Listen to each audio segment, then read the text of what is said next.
Sean, any insights from your breakout there?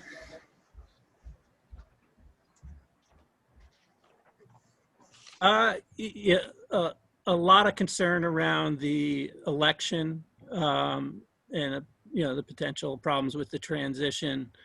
On one side, the fear of a Biden administration supporting broader lockdowns, and other views that, listen, it's all political posturing. You're playing to the far ends of your party. And all said and done, you sort of come back a little bit more towards the middle and less of a fear of a lockdown. And then more conversations around the opportunity set that's out there. And we kind of started to get into a conversation about the transformation of things, particularly in the energy space, electrification of the grid, the upgrade of the grid and things of that nature, creating early innings, which are going to create opportunities as we look out. Okay. So that's Sean Lawless from ARS. He's just sort of reporting some of the takeaways from the principals and CIO session. There was some other interesting insights. We'll come back to that. I just want to give everybody a quick overview of the agenda. We've got a lot to cover, and particularly with Ed Gardini on and some other panelists. The focus today, we usually say what scares and excites. I'm trying to get much more what excites us, but it sounds like it's what's scaring us more is the theme. Tomorrow we have a panel that will answer what their best and worst deals of 2020, and then we do the alumni breakouts, as you can see the group here. Again, those who don't know the platform, sort of a combination of alumni networking, being with the family office, and being global with Arthur Anderson is the vision behind 361 around the world. Now we do events not, practically daily. Where the family offices interact with the institutional investors, the fund managers, and the talent, as we like to see it, and that's our ecosystem. These are the things that families look for, probably not just families, and we try to be responsive to that. We're now grouped in the app and otherwise by these groups, and that they all can interconnect well. And then we do these breakouts. That's where the core of it's from. We do this now in the app, and if you don't know, we'll show you in due course how you can be part of that community. But today it's we're gonna focus on some of the macro parts of our ecosystem, and actually I don't have your picture up here, Stephen Burke, but you're sort of Uncle Stephen, and everyone knows you. To understand you much better if I can get. Sorry about that. Okay. Yeah, actually, which is a good point. I'll go back to. We have in the important notice slide is to keep yourself muted if you could, and but Stephen, I'm going to turn it over to you so we stay on schedule, and then you'll turn it over to Ed, and we'll go from there. Thank you. Sharing the screen, Mark. Yep.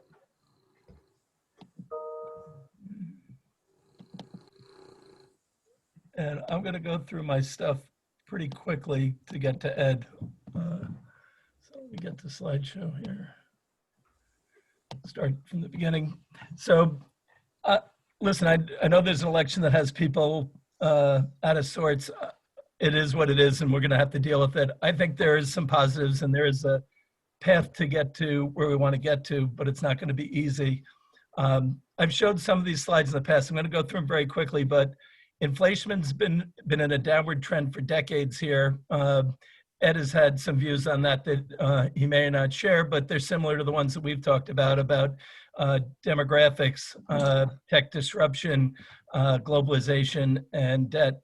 So those are all issues that we have that are going to be with us for some time if we don't change the dynamics of the economy. Look at GDP, similar periods, same downward trend, both on a per capita basis, real GDP and reported. But we've seen a big rebound with the pandemic. So purchasing managers indices are up, retail sales are up, employment's coming back down. But I think there's worries about this as we move forward.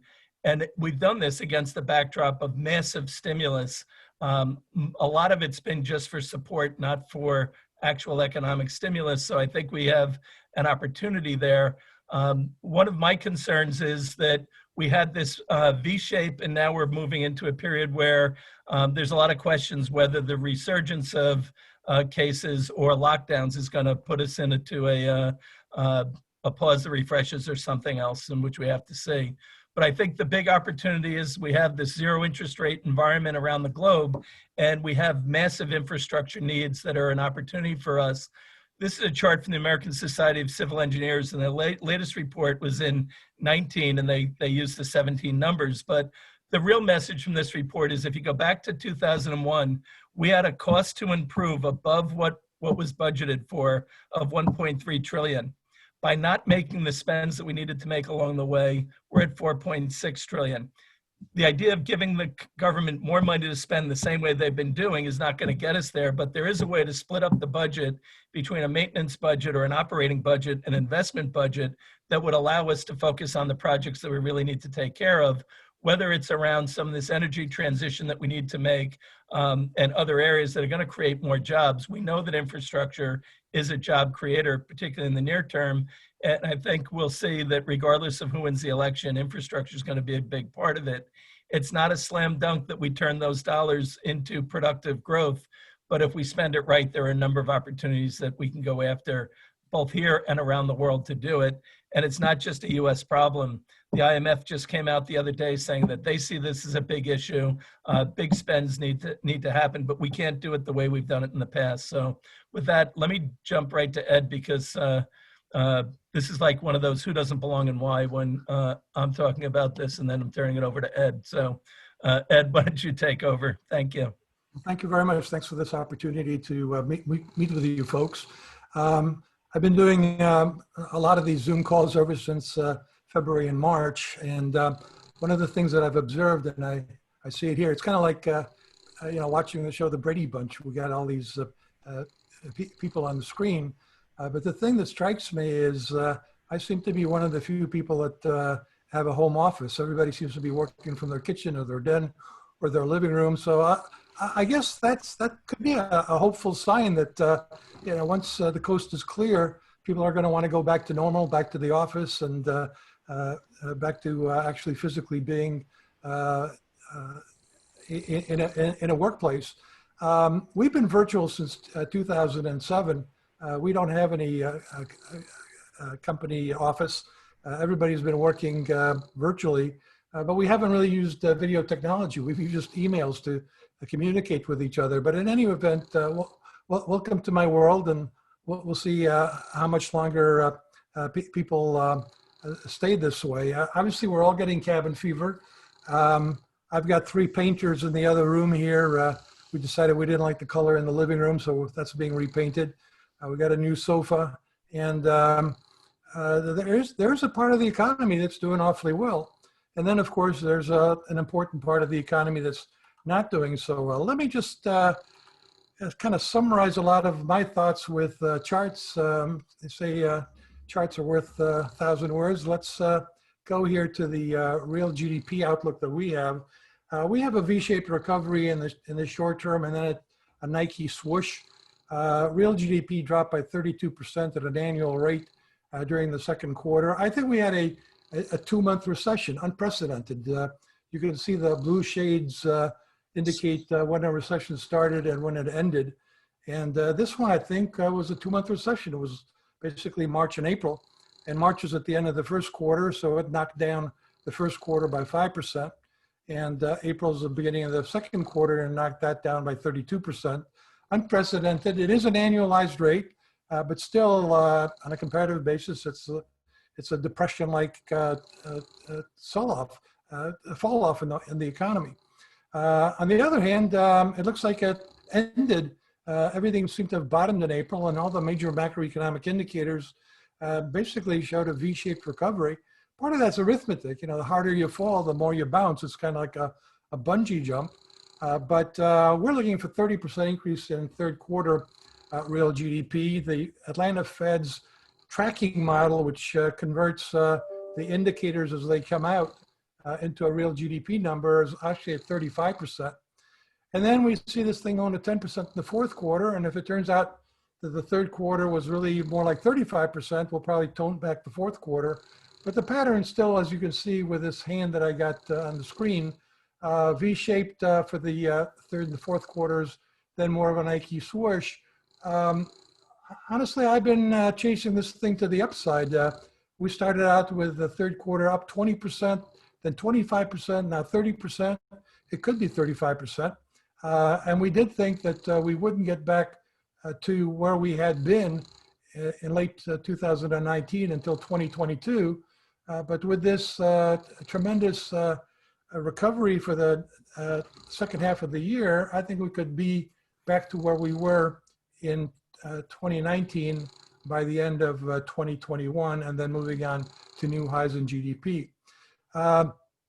Everybody's got their favorite high frequency indicators for monitoring the economy. We're watching them all, but one of my favorites is gasoline usage, and it had a nice V-shaped recovery, which was actually pretty impressive, going from 5.3 million barrels per day to right now 8.6 million barrels per day. Not that far off from normal, which is 9.2. Now, if you look real carefully here, around mid-May, that's me at the gasoline station. So like everybody else, I stayed home March and April. And like everybody else, I filled up the tank and started going around. We'll be watching this to see how things unfold. There can be some issues here in interpreting this data. For example, a lot of people didn't go on their overseas vacations, so they might have stayed home and done more road trips at home. A lot of people that came back to work didn't want to take public transportation and may have been taking autos. But still, that all suggests that the economy is picking up from this unprecedented lockdown situation. Now, with regards to what's driving all this, obviously in some ways, we can view this as a world war against a virus. And like all wars, there's can be more than one front. In this case, there's the health front, there's the economic front, there's financial front. And the health front, we've made some progress. We're making some progress on that front. Doctors have figured out better protocols for helping people to survive this awful disease. Ventilators, it turns out, might actually have been a death sentence, and putting people on their stomachs has been more effective. And then there's medications that are being used to revive people and get them to survive this thing. But the virus will be most importantly determined by the vaccines, and we've had a couple of setbacks the past couple of days. But we've never spent so much money developing new vaccines. I'm assuming we'll find something, and that something will pretty much. We need you guys to put some of these things on mute, because we're getting some feedback. So my working assumption is by the second half of next year, for all practical purposes, the pandemic will not be hanging over us the way it is right now. And meanwhile, we've learned to live with it. I don't think we're going to go back to lockdowns. I think to the extent that there are outbreaks, they will be dealt with on a zip code by zip code basis, the way Governor Cuomo seems to be dealing with it in New York. But I think most of us have decided that, life goes on, work goes on. To the extent that we can work from home, get educated from home, get entertained at home, that will probably continue. But people clearly are venturing out, and I think the economic data looks pretty good. Now, what really has made a huge difference is modern monetary theory. I'm not a big fan of modern monetary theory, but look, I'm not a preacher. I don't do good or bad. I try to assess what policymakers are doing and discuss whether that's bullish or bearish. And this chart is really quite extraordinary, I think. It shows QE1, QE2, QE3, and QE4. QE4 was what the Fed did on March 15th. March 16th, the market took a dive, so the Fed realized that wasn't enough. So 1 week later, on March 23rd, they came up with QE Forever. The same week, the president signed the CARES Act. So we had this extraordinary combination of tremendous monetary stimulus with the Fed buying all of the debt that has been created by the CARES Act so far. And this is, we didn't have a vote on it. We didn't have a discussion. We haven't seen a lot of academic controversy and back and forth on modern monetary theory. Please mute yourself, everyone. Sorry, Ed, go ahead. That's fine. So the impact has been global. This is modern monetary theory at work on a global basis. This is the major central banks' total assets. And as you can see, it's not just the Fed that's been pumping liquidity into the system. And then on the fiscal side, you can see that the government social benefits, mostly from those checks that were sent out, but also from the extra unemployment benefits that were paid out, led to this huge increase in government social benefits, which is an item in personal income. And it more than offset the drop in wages and salaries, which, by the way, is also showing signs of a V-shaped recovery as employment's picked up and wages are holding up. Now, when we were locked down, people who were when we were locked down, people who were still getting paychecks, there was a limit to how much they could spend. You could maybe order online, you could go to the grocery store, but everything else was closed. So there was a tremendous increase in personal saving, as you can see here. People who lost their jobs weren't getting paychecks, but got government benefits. Even they were probably stymied from spending all of it.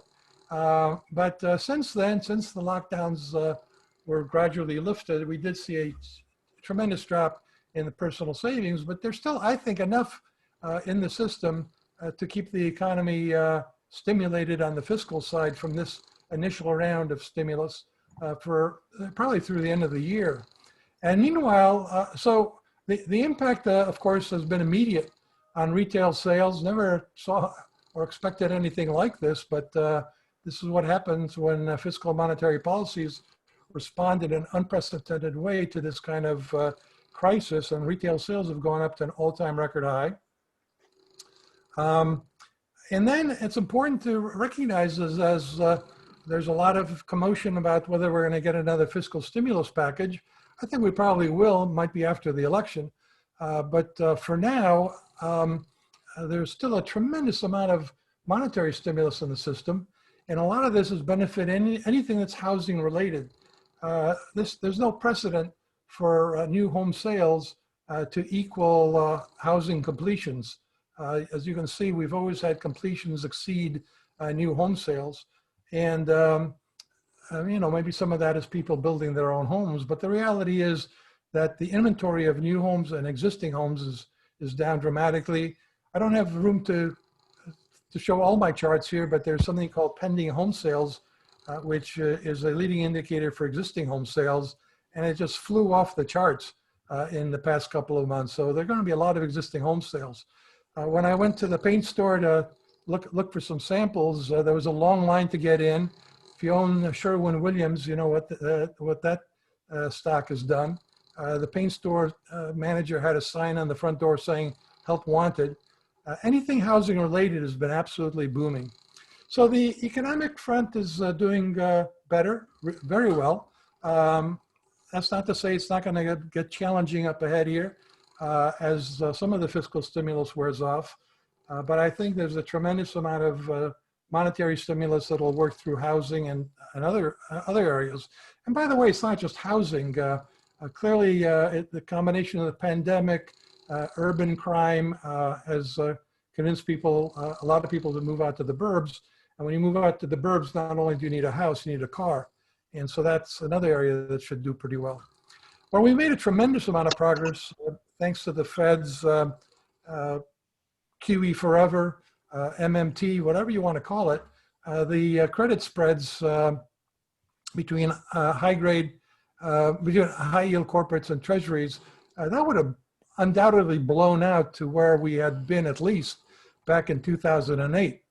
We were heading in that direction, but we didn't get there because the Fed came in with QE forever, buying treasuries, mortgage backs in an unlimited, open-ended fashion, backstopping the corporate bond market. Basically, no asset left behind. They didn't have to buy stocks because all they had to do was make bonds totally unattractive to force rebalancing out of bonds and into stocks. So the credit spread came in dramatically. And instead of a credit crunch, we've had a massive amount of liquidity available. And you can see this is new corporate securities issued by non-financial corporations, all-time record high. So corporations have scrambled to borrow money. Some of it is, this is new issues, so it's gross, and some of it maybe is just refinancing outstanding issues. But debt has increased dramatically, but it's manageable because it's all being financed at record low interest rates. Meanwhile, there's still lots of liquidity left. There was this mad dash for cash in February and March. Fed came in and stopped that mad dash for cash. Corporations were taking out their lines of credit, but as you can see, there's still a lot of liquidity in the system. So we had a bear market, which really wasn't a bear market, my humble opinion. Yes, it was down 33%, but it was occurred in 33 calendar days, 22 trading days. During only 7 of those days was the market down by more than 20%. I think this is a continuation of the bull market that we've had since 2009. Why does that matter? Well, I think it's consistent with the possibility that maybe this thing will end with a melt-up. And there certainly has been a melt-up so far. Or it may just continue. Our target is 3,500 by the end of the year for the S&P 500. We're there now. We're thinking that it might kind of consolidate here for a little while. 3,800 by the middle of next year. So we remain bullish on the outlook for the market. In terms of the PE times E components, what's driven up the market dramatically is the forward PE. And not surprising when you look at the correlation with the total Fed assets. So we have seen this tremendous increase in the PE up to 22, 23. And I think, we're all asking the question, what should the PE be in a world where the Fed is keeping interest rates at zero, not just in the Fed funds rate market, but I think de facto they're keeping the bond yield below 1%. And if it starts moving up above 1%, I think they will officially declare so-called yield curve targeting. So I think they're intent on keeping interest rates near zero. The rally in the stocks occurred on a PE basis. This is what analysts have been predicting every single week for S&P 500 earnings per share for this year, next year, and the following year.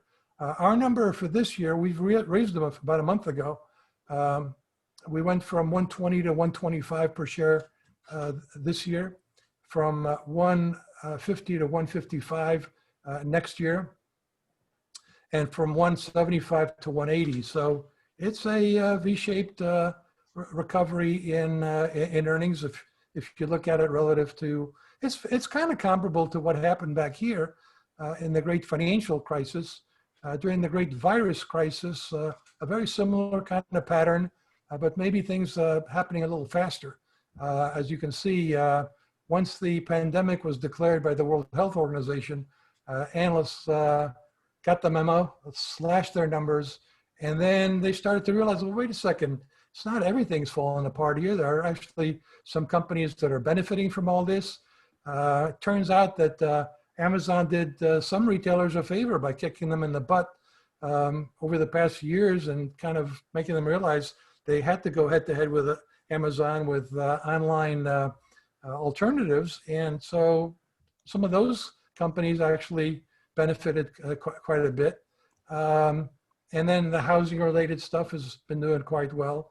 So we have seen an encouraging bottoming in earnings expectations. And so we're sticking with these kind of numbers. The market's been driven by the Magnificent Five. The Magnificent Five are the companies that are the biggest five biggest market cap companies in the S&P 500. Way back in 1999, 2000, these were the five, and these are the five currently. Back then, we thought they were gigantic in terms of them share of market cap, which was about 17, 18%. Now these are even more gigantic at roughly 25%. And you know, a lot of these companies have certainly been beneficiaries of the pandemic in terms of working from home, studying from home, and getting entertained at home. So they've got a lot going for them, but they're not cheap. This is their forward PEs. I think the market, there's enough liquidity out there that we don't have to see these stocks sell off for the rest of the market to do better. I think the rest of the market will do better as we continue to show that we can live with this virus until we get a vaccine.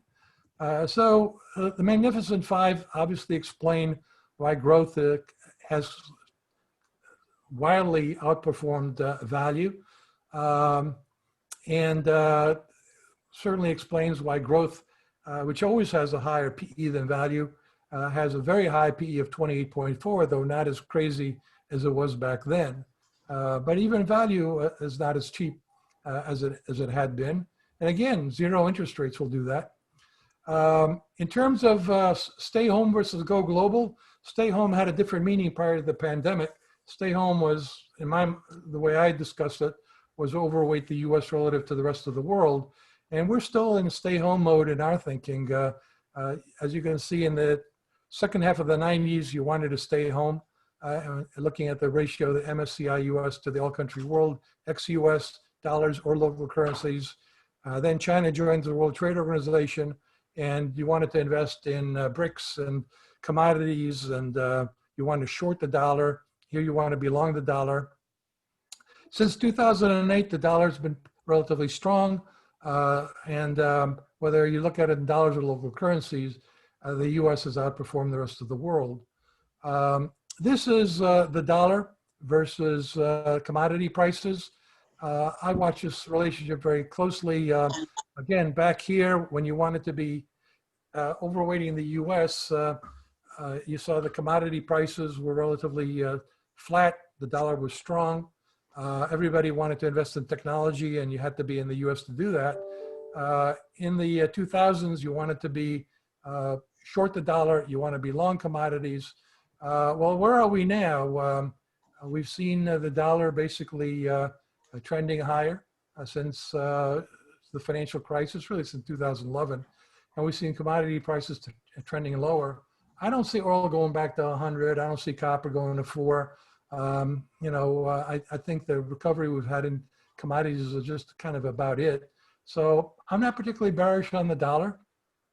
I'm not particularly bullish on commodities, but I do think that overweighting the US is still where I want to be. Let me end off with obviously the most important issue here that people are thinking about is where does this all go? If it goes to hyperinflation, Weimar or Zimbabwe, that's one kind of portfolio. If it's more like Japan, it's another kind. And this chart has a lot of people spooked with the money supply showing these kind of increases. But I think inflation is going to remain around 2%, maybe under 2%, maybe a little bit above 2%. I think there's some very powerful deflationary forces out there that, as Stephen mentioned, the globalization, I call them the 4 Ds. The first one is détente, which is another way, a French way of saying globalization. And I needed a D to make it work. So détente is at risk here with the Cold War unfolding between the United States and China. So it's something to watch out for. But I think a lot of supply chains are going to come home, and that could be expensive. But on the other hand, we have now a lot of technological disruption, D, for technological disruption, that I think technology is going to be the big savior here in terms of productivity and keeping inflation down. Demography is deflationary because of aging demographics around the world. And finally, debt used to be stimulative, but now debt is probably deflationary because it doesn't stimulate demand the way it used to, but it allows a lot of zombie companies to continue to remain in business, keeping a lid on inflation because of all the supply. So I hope that wasn't too long-winded and covered a lot of topics that you folks are interested in. And I'd be delighted to have a conversation about anything that I've discussed or haven't discussed, including the election. Ed, if I could just start, because we did have a question yesterday about the election. So can you wrote it up in your piece last night, can you just talk about a Biden-Harris win versus a Trump win in terms of how you think about portfolios? Yeah, I think no matter which one of them wins, the most powerful person that matters to the stock market is Jerome Powell, and he's going to remain at the Fed until January 2022. So we got a little over a year of Jerome Powell, and Powell's made it very clear that he and his colleagues aren't thinking about raising rates. They're not even thinking about raising interest rates, is the way he's put it. And they've put, in their dual mandate, they've put even more weight on getting the unemployment rate down, not just down, but creating a lot more widespread opportunities for people who might be left out. And so they've said that they're willing to tolerate inflation going above 2%, which is, I think, kind of an embarrassing thing for them to say, because they haven't been able to get it over 2% since they targeted that in January 2012, with everything that they've done with QE1, QE2, QE3, lower interest rates. So I think they're not going to have an inflation issue. But that all just means that interest rates are going to stay near zero with Powell in place. And if Trump gets reelected, Powell will probably not get another term. If Biden gets reelected, he might get another term, though he might just decide, 4 years is enough of this kind of stuff. And so we could have somebody else's Fed chair. But the Fed is very much into this, macroeconomists can manage the business cycle. So I don't think there'll be a radical change in the Fed anytime soon.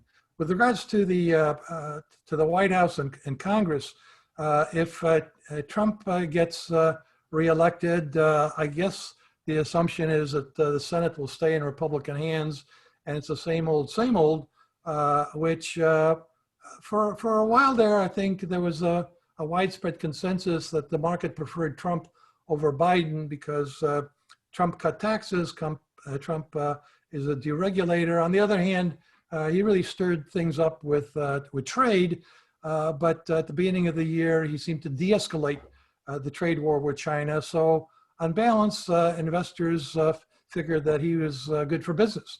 Then when the Democrats finally came and chose their candidate, Biden, the perception was that still Trump is better than Biden. Biden's beholding to the left too much, to the Bernie Sanders crowd and all that. But in September, the market sold off, and one of the interpretations was that the race was getting closer, and that it might lead to a contested election, and that could really be a disaster if we have a contested election and it gets thrown into the Supreme Court, and we have civil unrest resulting from all that. So the market, I think, kind of got spooked by that.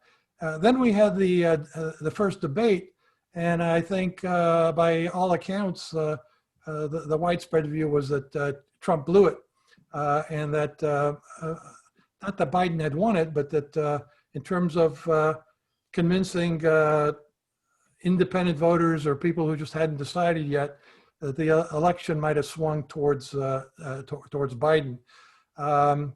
And then the past few weeks, the market's suddenly like, well, if it is going to be Biden, it may not be contested after all. And that's okay. We can learn to live with that. And Goldman came out with a a study saying that Biden wouldn't necessarily be all that bad for the economy because while we would get a lot more modern monetary theory in terms of fiscal spending to the tune of maybe $4 trillion between Green New Deal initiatives and all kinds of other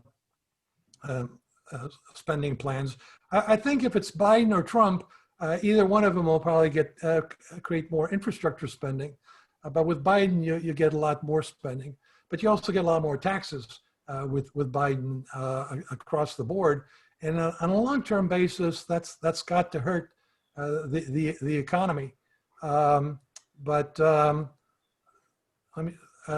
would say that the market will probably learn to live with Biden, even if it's a blue wave. Either way, in any event, what clearly has happened since the pandemic is crony capitalism is not only alive and well, but it's flourishing. Crony capitalism occurs when the government gets bigger and bigger, and the offset is businesses recognize that they have to get bigger and bigger to do business with the government, to figure out how to hire enough lobbyists to write the regulations. And there are going to be lots of companies that are going to flourish under a Biden administration. So it's not necessarily bearish to have Biden. It's just going to be a Biden blue portfolio, which will be different from the portfolio that might work under Trump.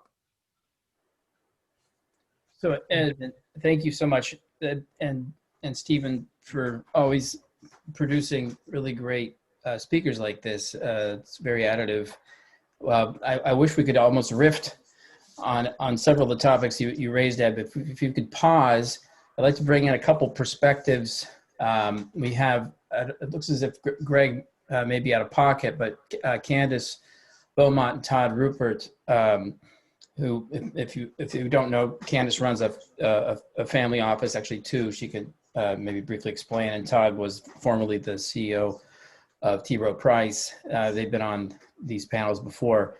And I asked them maybe to share their perspectives on what they're seeing in the world. You might reflect or react to what Ed had said. Could I ask Todd, you to go first?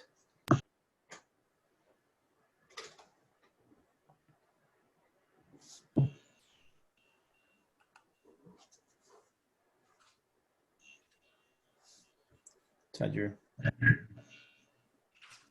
or Candace? Sure, I'm happy to go first. Well, if you like. Oh, I'm sorry, I was muted. I'm sorry. If you want me to okay. go first, I'll do it. I'm sorry.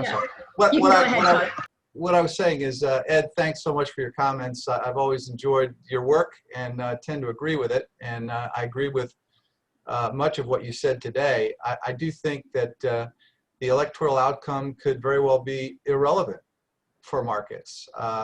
Markets have performed well under both Republicans and Democrats, but as you mentioned, the key is the Fed. And if you take a look at the stimulus that was put in place, I mean, just the profound numbers. Somehow you're muted again, Todd. You're muted, Todd. Gosh, this thing keeps going back on mute. I don't know what you heard or didn't hear, but I was saying I agree with Ed. I've enjoyed his work, but I think the key thing is that is the stimulus. And it was $11 trillion worth of fiscal and monetary stimulus. That's 50% of GDP, 50%, and that's going to filter through the economy for a long while. Plus, we're going to get incremental stimulus whether Trump or Biden wins. So I think it's those factors that are really driving the marketplace. And then, Ed, you talked about the market being driven by, a number of those tech stocks and multiples there. I'm not going to make predictions on whether those stocks are overvalued or undervalued. I will just say that the tech sector, the return on equity in the tech sector is 3 times the market in general. So I don't see the tech the tech environment in general as being overvalued.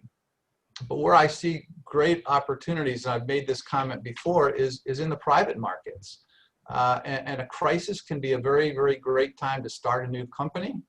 And the global pandemic has created several dynamics that have resulted in enormous, as we all know, enormous digital acceleration and very meaningful tailwinds for disruptive venture capital friendly sectors, such as, telehealth, workforce collaboration, e-commerce, distance learning, enterprise productivity software, fintech, cybersecurity, and on and on. So I don't think markets are overly valued, but I do think that the greater opportunity is in the private markets. I'll leave it at there to start with. Candice, you want to pick up from there? Sure. Yeah, no, I mean, I think as Todd said, there are some opportunities. I mean, some of the things we're looking at with Salsano Group, he's been a large investor in logistical warehouses.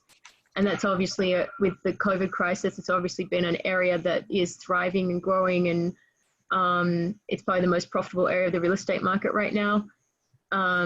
So, he's had sovereign wealth funds co-investing with him in very large infrastructure projects in Panama on industrial zone land, creating a free trade zone.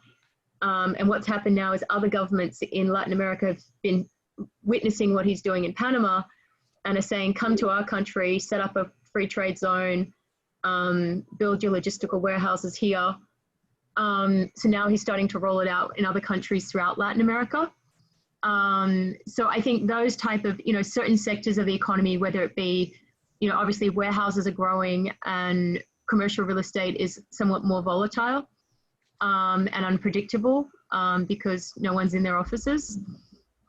So I think, there are sectors of the economy that during the COVID crisis are interesting. We've also launched a hand sanitizer brand during the crisis, which obviously, could be an area of growth. So I think there are areas that are still interesting areas to make investments. In the public markets, I think as someone alluded to earlier, companies like Container Stores, sales have gone through the roof because everyone's home and they're redecorating their house. So there definitely are winners in, during this crisis. There are sectors that are winners and there are sectors that are losers. So the investments we have been making is just more on the private equity side, kind of expanding the logistical warehouse stuff that we've been doing and growing it. And like I said, we've had other governments ask the family office to go into their country and replicate what we're doing in Panama. So from that perspective, I think, although we're being very cautious outside of that sector and we've been pulling back risk and converting to cash, there definitely is still opportunities in the market. And I think, Mark, you did a good session a few weeks ago on SPACs. Obviously, SPACs are doing really well and, they're acquiring real companies right now, whereas before a lot of SPACs raised money and never closed deals. So I think that fundamental is changing and, I'm getting a lot of people calling and asking for me personally to sit on the board of SPACs, and we're looking at a lot of SPACs. So I think even during this crisis, there are kind of opportunities. There is silver lining in the market. There are opportunities there, but you still have to be really cautious because of the uncertainty with the election and with the virus, because you don't know what's going to happen in the future. If it does mutate, if it does get more deadly, if something shifts, there's just a lot of unknowns in a lot of sectors of the economy. So like that. Let me speak. Just a comment on the SPACs. There's so much activity in the SPAC marketplace. I mean, unprecedented. That a potential issue there is that attractive companies are going to get bid up in price, which may make the SPAC not perform as well. Just something to be cautious of. Yeah, there are a lot of nuances there. I think your point, Todd. And to that point, we've had a lot of really interesting events. We are going to be providing recordings. We're just getting the compliance framework set up because you can see all sides of that debate. One thing you mentioned, Candice, on the unknowns. That's something that's going to come up on the 21st. That we have a sort of an update on the virus. We're trying to shower data. In fact, you were providing an interesting point, Candice, that probably Jonathan could pick up on the monthly death toll year by year. What was it you were saying in the other session? Yeah, so basically, I was sent some research yesterday, and it was giving the monthly death rates in 2017, 18, 19.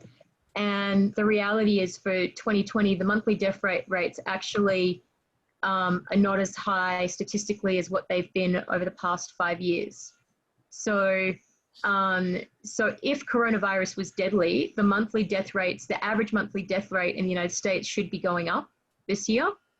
But it hasn't gone up.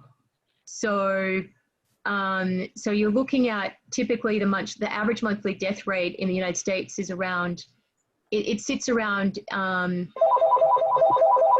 I think in 2017, it was at 234,000. At 2018, it was around 237,000. 2019, it was around 238,000. And in 2020, it's at 236,000 a month. So the average monthly death rate this year is way below what it was last year. So this is deathly monthly rates across what? Across the board. Respiratory illnesses across what? This is just the weekly counts of death by all causes, right? So it's an average monthly death rate from all causes, whether it's a heart attack, whether it's cancer, from anything. So if coronavirus was deadly, then you should see that number going up. There should be more deaths. Per average monthly death rate should be higher now than what it was last year or the year before or the year before. But it's still in the average. But if the deaths in the hospital are being misclassified and someone dies of a heart attack and they call it corona, then it's going to be kind of the same. So you're not seeing the average death rate go up dramatically this year from what it was before, which is why the shutdowns you can't justify shutdowns if the average monthly death rate for all causes is the same. Well, certainly there must be some substitution though, right? Like we're probably having fewer car accidents because we're all locked in the house for a long time. Yeah, no, I mean, I don't know but there's also more suicides because people are depressed because they're locked in the house for a long time. But all I'm saying is it's an interesting statistic it's an interesting statistic to, I mean, someone could go into more. Like I said, I got a research report from someone yesterday. And it linked to all the data for all the years and it gave the numbers, right? So I just pulled up the report so I can give you the exact numbers now. Can I jump in? Can I jump in? Good. So what's that showing is that,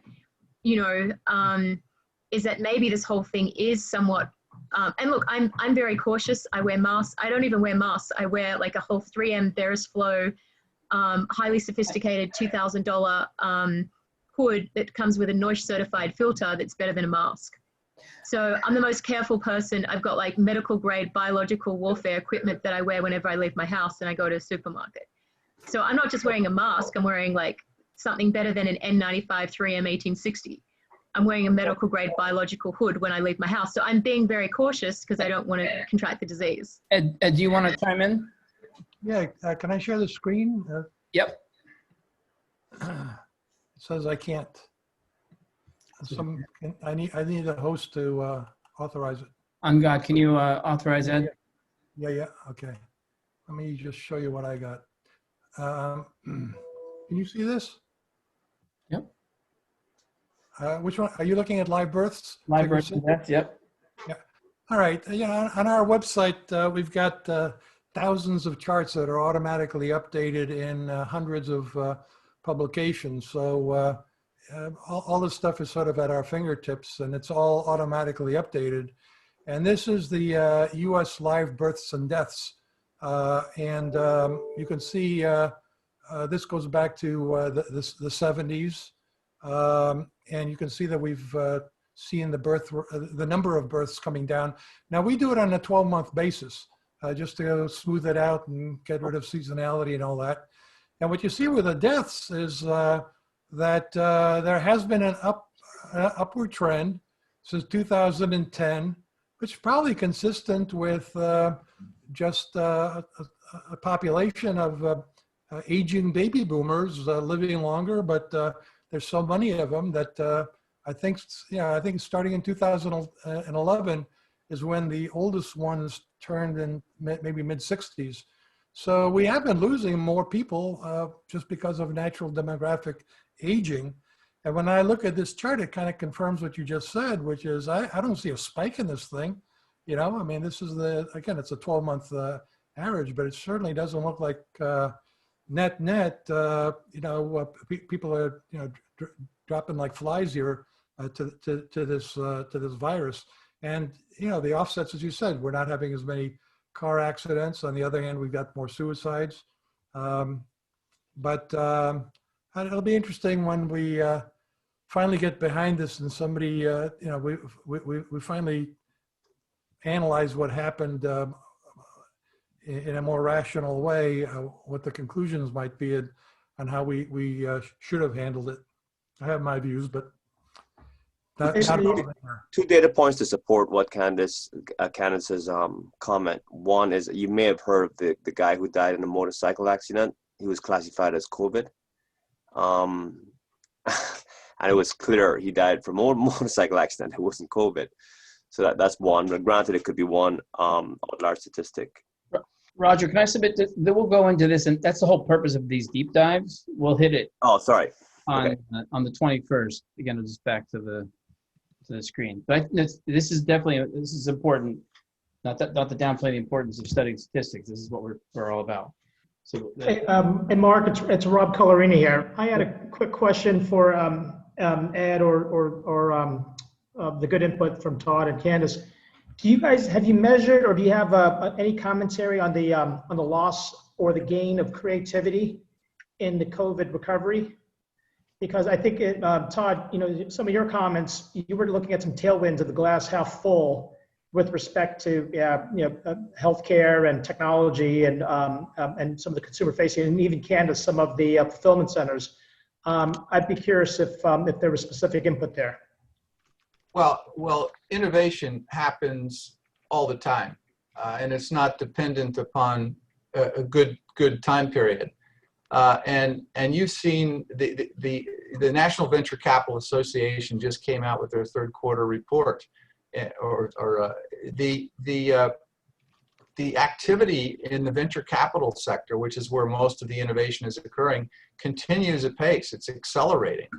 So you're seeing a lot more organizations starting up companies. Crisis can be a very concealing opportunity, a great time to start a company. So, there's structural and societal and cultural changes that are catalyzed by a crisis that create new markets and new customer needs. And there's less competition between organizations, so it's easier to hire talent. And if you're adequately funded, you can do the opposite of retrench and pick up valuable market share. And you're seeing a lot of that across the board. Can I jump in?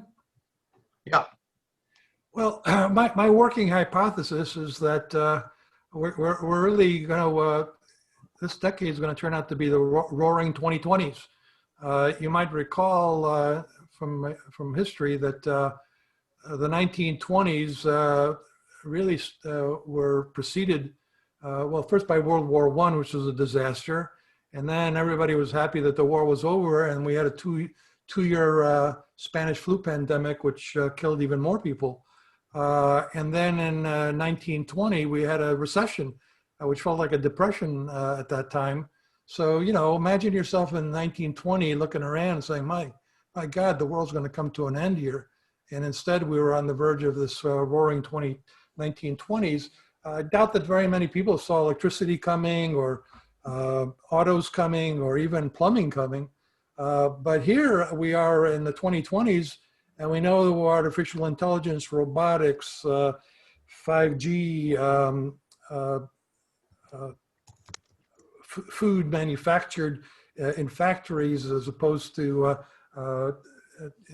having animals. I mean, it's all out there. We know it's going to happen. It's starting to happen, and so I think there's going to be a tremendous surge in productivity, and I think prosperity. standard of living, which, by the way, was at an all-time record high in 2019, notwithstanding all the pessimism that and urban legends out there. But you know, Americans never had it so good as they did in 2019, and I think we're going to have it even better as the decade proceeds. Things like batteries. I mean, battery technology. Once we really get that going, we'll be able to have very efficient electric cars. You know, this climate change issue may be solved by technology. Technology solves problems. Just the way you might recall Thomas Malthus in the late 1700s predicted we're all going to starve to death because there's not enough food for all the people we produce. He said that in the late 1700s, just in front of the greatest technological revolution of those times. And the biggest beneficiary of those technology was, guess what, agriculture. The reason I have agriculture on my mind is every Thursday we write a piece on technological disruption, and we're writing right now one on meat. And this, you know, this way of producing food, hamburgers and steak in the lab, and it tastes just as good, and it's a great alternative. Imagine if we can really get that going, and because I think everybody knows that cows have been a big contributor to global warming. So I'm pretty excited about the 2020s. I think there's going to be tremendous opportunities. Yeah, Ed, I completely agree with you. And as we all know, it doesn't make any sense to try and time the markets. But if you take a look, whether it's the public markets or the private markets, but if you take a look historically back over the last 25 years, the three best vintages in venture capital investing were 2008, 2009, and 2010, you know, at the crisis and coming out of the crisis. Right. And back then, there were so many transformative companies founded, you know, Uber, Airbnb, Dropbox, Pinterest, Lyft, WhatsApp, Square, Twilio, you know, the list goes on and on. And my take is that you're gonna see the same thing coming out of this time period. Investing in the venture industry this year, over the next couple of years, is going to turn out to be a very intelligent decision. And the cost of financing all that is close to zero. Exactly.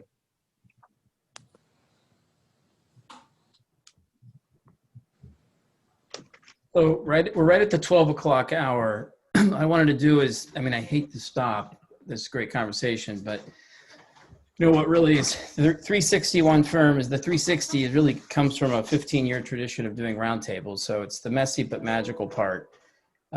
We have several here, and I wanted to just go over how the next hour will go. You know, we'll click a button. You've been assigned. If you were assigned to the roundtable that you just want to change, you just, you know, come back here. We'll reassign you. You know, take 5 minutes, get settled, mingle. Then those who've been formally or informally asked to be co-leaders or moderators, you know, just kick off a welcome. If you've got access to the master deck, throw it on the screen. But I don't think we have a lot of content. But the key is to go around the room and share who's in the room and your asks. And then we organically just discuss how we can help each other. And by ask, what deals are you looking for, types criteria, where are your gaps, or what, if you're looking for capital, note that. Are you looking for people?